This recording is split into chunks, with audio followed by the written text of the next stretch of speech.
Hi good evening friends. तो आज हम जो है सेंटेंस करने जा रहे हैं। इससे पहले हमने एक सेंटेंस और आपको बताया था, जो सेंटेंस 5 टाइप्स के होते हैं। पहला होते हैं आपके ये असर्टिव सेंटेंस, सेकंड होते हैं इंट्रोगेटिव, थर्ड होते हैं इम्पेरेटिव, फोर्थ होते हैं आपके ऑप्टेटिव और फिफ्थ होते हैं एक्सक्लेमेटरी। लेकिन ये जो मैं सेंटेंस आपको करवाने जा रहा हूँ ये स्ट्रक्चर के बेसिस पे है। किसके बेसिस पे है? सेंटेंस है on the basis of structure. ये स्ट्रक्चर के बेसिस पे सेंटेंस है, ठीक है। और स्ट्रक्चर के बेसिस पर में सेंटेंस के 4 टाइप्स होते हैं। किसके होते हैं? 4 टाइप्स होते हैं। 4 टाइप्स कौन कौन से होते हैं? पहला होते हैं simple sentence. Simple sentence. Next जो होते हैं ये होते हैं compound sentence. Compound sentence. Third जो होते हैं ये आपके होते हैं कॉम्प्लेक्स सेंटेंस। Complex sentence. और नेक्स्ट जो होते हैं ये होते हैं आपके compound complex sentence. Compound complex sentence. लेकिन ये तो आप बना लोगे सिंपल और कंपाउंड, लेकिन ये कॉम्प्लेक्स सेंटेंस और कंपाउंड ये कंपाउंड कॉम्प्लेक्स सेंटेंस जो है आपका, दो जो सेंटेंस है कॉम्प्लेक्स सेंटेंस और कंपाउंड कॉम्प्लेक्स सेंटेंस, इसको बनाने के लिए आपको लगभग ग्रामर पे आपकी पूरी पकड़ होनी चाहिए। क्योंकि इसमें कोई भी टेंस आ सकता है, कोई भी एक्टिव वॉइस आ सकता है, कोई भी आपका फ्रेज आ सकता है और किसी भी टाइप का आपका सेंटेंस आ सकता है, ठीक है। तो ये मैं इसलिए बता दे रहा हूँ, हालांकि मैंने पूरी ग्रामर अभी कराया नहीं, अभी तो मैंने ग्रामर शुरू करी है 2-3 महीने पहले। ये मैं आपको इसलिए बता दे रहा हूँ ताकि आपको पता होना चाहिए कि सेंटेंस स्ट्रक्चर के बेसिस पर में कितने टाइप्स के होते हैं, ठीक है। तो चलिए सबसे पहले देखते हैं कि सिंपल सेंटेंस क्या होते हैं। तो सिंपल सेंटेंस का नियम होता है कि इसमें कम से कम एक क्लॉज होना चाहिए। और कौन सा क्लॉज? Independent clause. इंडिपेंडेंट, ठीक है। मैंने इस सब के बारे में पहले ही रिलेटिव प्रोनाउन के चैप्टर में बहुत अच्छे से बता रखा है, ठीक है। आप उस वीडियो को भी अच्छे से देख सकते हैं। कंपाउंड सेंटेंस में 2 और मोर देन 2 इंडिपेंडेंट क्लॉज होना चाहिए। Independent clause. कॉम्प्लेक्स सेंटेंस में आपको कम से कम एक इंडिपेंडेंट क्लॉज, एक इंडिपेंडेंट होना चाहिए क्लॉज, ठीक है। एक इंडिपेंडेंट क्लॉज होना चाहिए और बाकी क्या होना चाहिए? Dependent clause. डिपेंडेंट क्लॉज, ठीक है। जो कंपाउंड कॉम्प्लेक्स सेंटेंस है इसमें आपके पास 2 सिंपल सेंटेंस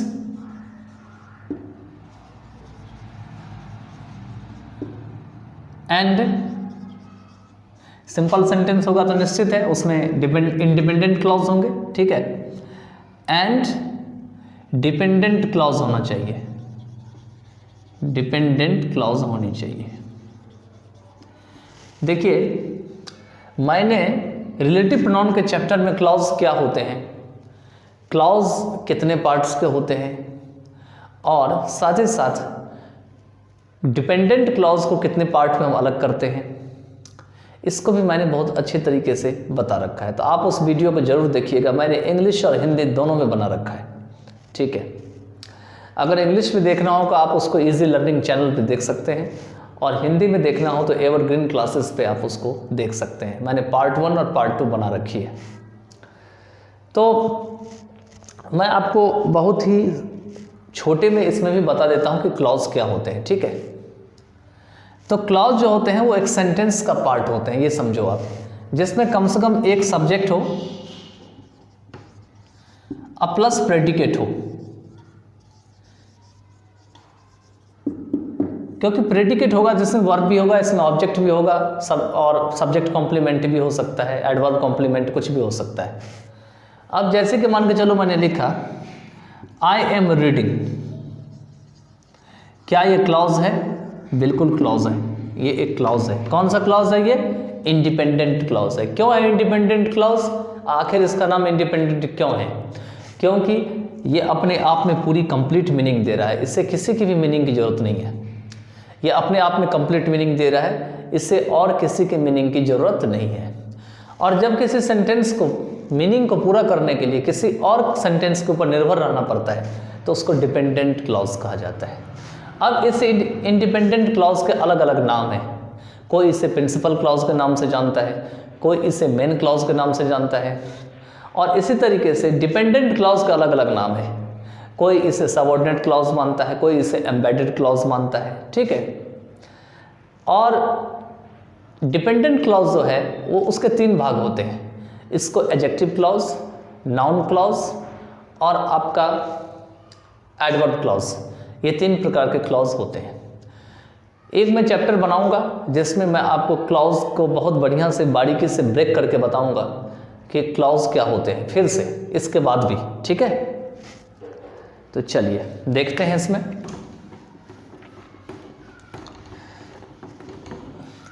सबसे पहला है सिंपल सेंटेंस। इसमें दे रखा है कम से कम एक क्लॉज होना चाहिए, वो भी इंडिपेंडेंट क्लॉज होना चाहिए, ठीक है। जैसे मान के चलिए मैंने लिखा शी इज क्राइंग, क्या ये इंडिपेंडेंट क्लॉज है? बिल्कुल है इंडिपेंडेंट क्लॉज, क्योंकि एक तो इसमें सब्जेक्ट है, दूसरा इसमें प्रेडिकेट है। प्रेडिकेट क्या है? इज क्राइंग, और ये अपने आप में कंप्लीट मीनिंग दे रहा है, इसीलिए क्या है ये एक सिंपल सेंटेंस है। नेक्स्ट है आपका कंपाउंड सेंटेंस। कंपाउंड सेंटेंस में खास करके कंजंक्शन वाले वर्ड ऐड होते हैं। अभी कंजंक्शन के चैप्टर में भी आप इसको स्टडी करेंगे, ठीक है। और कहते हैं इसमें 2 या 2 से अधिक इंडिपेंडेंट क्लॉज होना चाहिए, और जितने भी इंडिपेंडेंट क्लॉज जुड़ते हैं इस सब के बीच में कंजंक्शन का को हम ऐड करके और कंपाउंड सेंटेंस बनाते हैं। For example, I went to school, I went to school and participated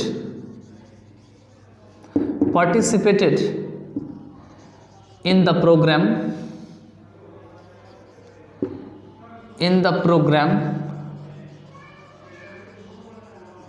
but my friend did not go or didn't go। देखिए जैसे डिफिनेशन दे रखा है कि इसमें मोर देन 2 या 2 से अधिक होना, जब 2 होगा तभी तो कंपाउंड बनेगा। जब 2 सिंपल सेंटेंस, देखिए इसमें 3 सिंपल सेंटेंस है। पहला है आई वेंट टू स्कूल, दूसरा है पार्टिसिपेटेड इन द प्रोग्राम, तीसरा है माई फ्रेंड्स डिडंट गो, ठीक है। अब यहां पर में एक चीज आती है कि ये जो पार्टिसिपेटेड है, देखिए यहाँ पे 3 तरह का है। एक तो यहाँ पे है, एक यहाँ पे है, और एक आपका यहाँ पे है। तीनों इंडिपेंडेंट क्लॉज है, और इंडिपेंडेंट क्लॉज को ही सिंपल सेंटेंस कहा जाता है। अभी मैंने बताया था इंडिपेंडेंट क्लॉज को ही मेन क्लॉज या प्रिंसिपल क्लॉज कहा जाता है, ये भी मैंने बताया था। तो इसमें तीनों इंडिपेंडेंट क्लॉज है। एक एंड से कनेक्ट है, एक यहाँ पर में आपका बट से कनेक्ट है, ठीक है। यहाँ पे एक चीज़ आपको कंफ्यूज करेगा। सपोज करो अगर मैं इसमें से एंड को हटा दूँ, बट को हटा दूँ, तो सेंटेंस कैसे बन जाएगा? आई वेंट टू स्कूल, लेकिन यहाँ से सेंटेंस एंड हट जाएगा तो पार्टिसिपेटेड इन द, इसके पास तो सब्जेक्ट है नहीं, क्योंकि आई ही खुद दोनों काम कर रहा है। आई जो है वो जा भी रहा है, और आई जो है वो पार्टिसिपेट भी कर रहा है। इसीलिए इस आई को यहाँ पे दोबारा रिपीट नहीं किया गया है। अब रिपीट नहीं किया गया है तो आप रिपीट कर सकते हैं, लेकिन अच्छा नहीं लगेगा, तो इसी कारण से रिपीट नहीं किया गया है। तो इसका मतलब ये नहीं कि ये इंडिपेंडेंट क्लॉज नहीं है, इंडिपेंडेंट क्लॉज ही है। क्यों है इंडिपेंडेंट क्लॉज? बिकॉज अगर यहाँ पे आई पुट कर देंगे तो ये आई और पार्टिसिपेटेड इन द प्रोग्राम जो है ये आपका प्रेडिकेट हो जाएगा। Participated in the programme predicate हो गया और आई यहाँ पे सब्जेक्ट हो जाएगा, तो हो गया ना एक इंडिपेंडेंट क्लॉज। यहाँ भी आई सब्जेक्ट है, वेंट टू स्कूल क्या हो जाएंगे? प्रेडिकेट हो जाएंगे, तो ये भी एक इंडिपेंडेंट क्लॉज हो गया। यहाँ भी माई फ्रेंड सब्जेक्ट है और डिडंट गो प्रेडिकेट है। तो सबका अपना अपना कंप्लीट मीनिंग है और इस सब को एंड और बट ने आपस में कनेक्ट कर रखा है। एंड और बट ये दोनों कंजंक्शंस है यहाँ पे, ठीक है। तो इसी को कंपाउंड सेंटेंस कहा जाता है, क्योंकि इसमें दो या दो से अधिक इंडिपेंडेंट क्लॉज जैसे लिखा हुआ है ये जुड़े हुए हैं। अब आगे है complex sentence.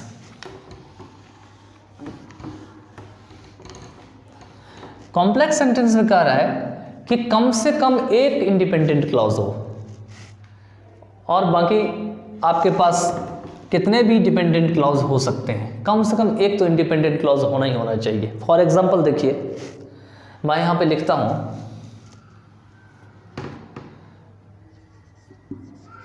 The boy who is there is my brother, is my brother. कह रहे हैं कि जो लड़का वहां पे है वह मेरा भाई है। मैंने आपको रिलेटिव प्रोनाउन में अच्छे से बताया था ये चीज़। यह है कॉम्प्लेक्स सेंटेंस। क्यों है कॉम्प्लेक्स? क्योंकि इसमें दो इंडिपेंडेंट क्लॉज नहीं है, एक डिपेंडेंट क्लॉज है और एक इंडिपेंडेंट क्लॉज है। तो नियम जो कहता है कॉम्प्लेक्स सेंटेंस का, कम से कम एक तो इंडिपेंडेंट क्लॉज होना चाहिए। और नाम ही है डिपेंडेंट, ये हु इज देयर ये डिपेंडेंट क्लॉज है। ये किसके ऊपर डिपेंड है? The boy is my brother पे डिपेंड है। तो इसमें दो सेंटेंस है। पहला तो है the boy is my brother, तो ये तो अपने आप में द बॉय सब्जेक्ट बन गया, इज माई ब्रदर क्या बन गया? प्रेडिकेट बन गया। तो ये क्या हो गया? इंडिपेंडेंट क्लॉज हो गया, ठीक है। तो हो गया ना सिंपल सेंटेंस। एक सिंपल सेंटेंस, इंडिपेंडेंट क्लॉज का मतलब क्या हुआ? एक सिंपल सेंटेंस होना चाहिए और एक से अधिक डिपेंडेंट क्लॉज या एक होना चाहिए। तो हु इज माई देयर, अगर मैं हु इज देयर को निकाल दूं इसमें से, क्या कोई मीनिंग दे रहा है? यहां पे कोई मीनिंग नहीं दे रहा है। क्यों नहीं दे रहा है? सबसे पहली बात तो इसमें इंटरोगेटिव मार्क लगाएंगे तो यहां पे बनेगा एक नया सेंटेंस, लेकिन सेंटेंस का मीनिंग अलग हो जाएगा, इससे हट जाएगा। अभी इसका मीनिंग है जो वहां पे है, और अगर हम यहाँ पे इंटरोगेटिव मार्क लगा देंगे तो क्या बन जाएगा यहाँ पर में? वहाँ कौन है, मीनिंग अलग हो गया। तो यही चीज़ है कि ग्रामर सीखना बहुत ज़रूरी होता है। अभी मीनिंग है यहाँ पे कि जो वहाँ पे है, वह लड़का जो वहाँ पे है, हु इज़ देयर मेरा भाई है, ठीक है। लेकिन जब हम इसको ब्रेक करके नीचे निकाल देते हैं तो मीनिंग अलग हो जाता है, बिल्कुल अलग हो जाता है। इसी कारण से इज हु इज देयर को इसके ऊपर निर्भर रहना पड़ता है। और ये कौन सा पार्ट है? दोनों ये इंडिपेंडेंट क्लॉज का पार्ट है। क्योंकि ये इंडिपेंडेंट क्लॉज पे निर्भर है, इसलिए इसका नाम डिपेंडेंट क्लॉज दिया गया है। तो इसके साथ आपका कॉम्प्लेक्स सेंटेंस भी समझ में आ गया होगा। इसको और अच्छे से समझने के लिए आप रिलेटिव नाउन को समझ सकते हैं। इसमें और भी हम क्लॉज समझाएंगे, जैसे नाउन क्लॉज, एडवर्ब क्लॉज कैसे बनते हैं, ठीक है।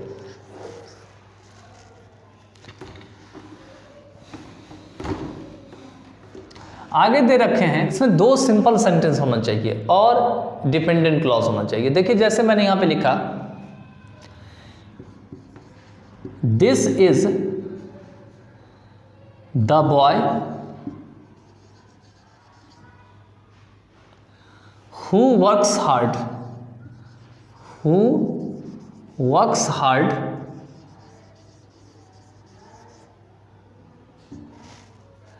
but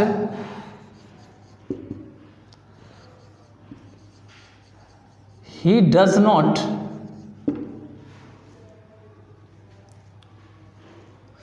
go to school because he is poor.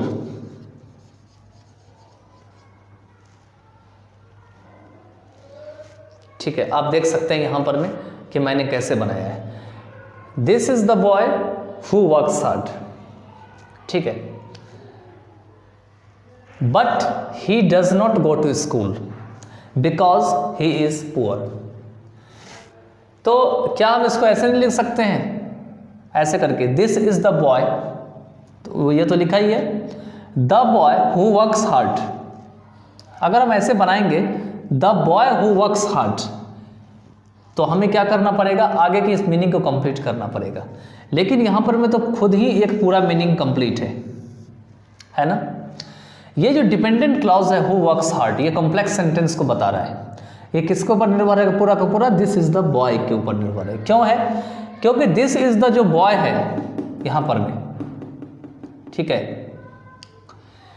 यहां पर में जो दिस इज द बॉय है, ये क्या है, ये सब्जेक्ट है। किसका सब्जेक्ट है, तो ये इसका सब्जेक्ट है डिपेंडेंट क्लॉज का, और ये अपने आप में कंप्लीट मीनिंग दे रहा है। दिस इज द बॉय है ना, इसके पास कंप्लीट मीनिंग है अपना, लेकिन पहले की तरह इसके पास कंप्लीट मीनिंग नहीं है। अगर हम इसमें से निकाल लें इसको, who works hard, who works hard को अगर निकाल लें तो क्या इसका कुछ मीनिंग है, कोई मीनिंग नहीं है इसका। क्यों नहीं है, अगर आपको इसका मीनिंग बनाना पड़ेगा तो कम से कम हु के बाद एक हेल्पिंग वर्ब तो आप लगाएंगे। जैसे कि हु वर्क्स हार्ड अगर बनाना है मतलब, तो मीनिंग हो जाएगा बिल्कुल इंट्रोगेटिव में कि कठिन परिश्रम कौन करता है, और यहाँ पे है मीनिंग जो कठिन परिश्रम करता है। तो यह वही लड़का है जो कठिन मेहनत करता है ना। अब आगे देखिए, बट लगा दिया मैंने। बट मैंने बताया था कंपाउंड में लगाया जाता है। But he does not go to school, लेकिन वो स्कूल नहीं जाता है। कहता है मेहनत तो करता है लेकिन वो स्कूल नहीं जाता है। फिर से कंजंक्शन आ गया, कंपाउंड सेंटेंस की पहचान है, बिकॉज ही इज पुअर, क्योंकि वह गरीब है, वह पुअर है। ठीक है, तो आपने देखा कि कंपाउंड कॉम्प्लेक्स सेंटेंस भी बन गया, कॉम्प्लेक्स सेंटेंस भी बन गया, कंपाउंड सेंटेंस भी बन गया, और सिंपल सेंटेंस भी बन गया। तो चलिए इसके साथ ये एंड हुआ, और अभी तो इसको मैंने बस छोटा सा बताया, इंट्रोडक्शन देके बताया है, लेकिन इस तरह के सेंटेंस आपको बहुत सारे इस तरह के सेंटेंस मिल जाएंगे, और फ्यूचर में आपको हम बहुत अच्छे से इसी सेंटेंस सबको और ब्रेक करके आपको बताते चलेंगे, जिससे कि आप और अच्छे तरीके से इसको समझ सको। थोड़ा कंफ्यूज करेगा इस तरह का सेंटेंस स्टार्टिंग में, बिकॉज अगर आप न्यू हैं, बिल्कुल इंग्लिश को बिल्कुल उतना अच्छा आपका लैंग्वेज से पकड़ नहीं है, तो ये सेंटेंस आपको परेशान कर सकता है। लेकिन सीखने के बाद यही सेंटेंस आपका बहुत ही आसान हो जाएंगे। ठीक है, तो इसके साथ आपको करना क्या है, इसके साथ आपको कुछ होमवर्क करनी है। जो होमवर्क आप कमेंट बॉक्स में भी लिख सकते हैं, या आप यहाँ पर में अपना नोटबुक में भी लिख सकते हैं। अब करना कैसे है, आपको कम से कम 2 simple sentence, 2 compound sentence, 2 complex sentence और 2 कंपाउंड कॉम्प्लेक्स सेंटेंस आपको बनाना है। और ये बना करके आप नोटबुक में भी कर सकते हैं, या आप कमेंट बॉक्स में भी कर सकते हैं। साथ में you can also right your review, you can write your on opinion in the comment box. आप लिख सकते हैं, आप कोई क्वेश्चन है तो आप पूछ सकते हैं। हम कोशिश करेंगे जितने भी रिप्लाई हैं उनका हम समय मिलने पर में उसका हम जवाब भी दें साथ में कमेंट बॉक्स में। और साथ ही साथ अगर किसी तरह का क्वेश्चन है उसके ऊपर हम नया वीडियो बनाएं और कोशिश करें कि उसके बारे में अच्छी से अच्छी जानकारी दे सकें। ठीक है, तो चलिए, thank you, bye then, take care yourself.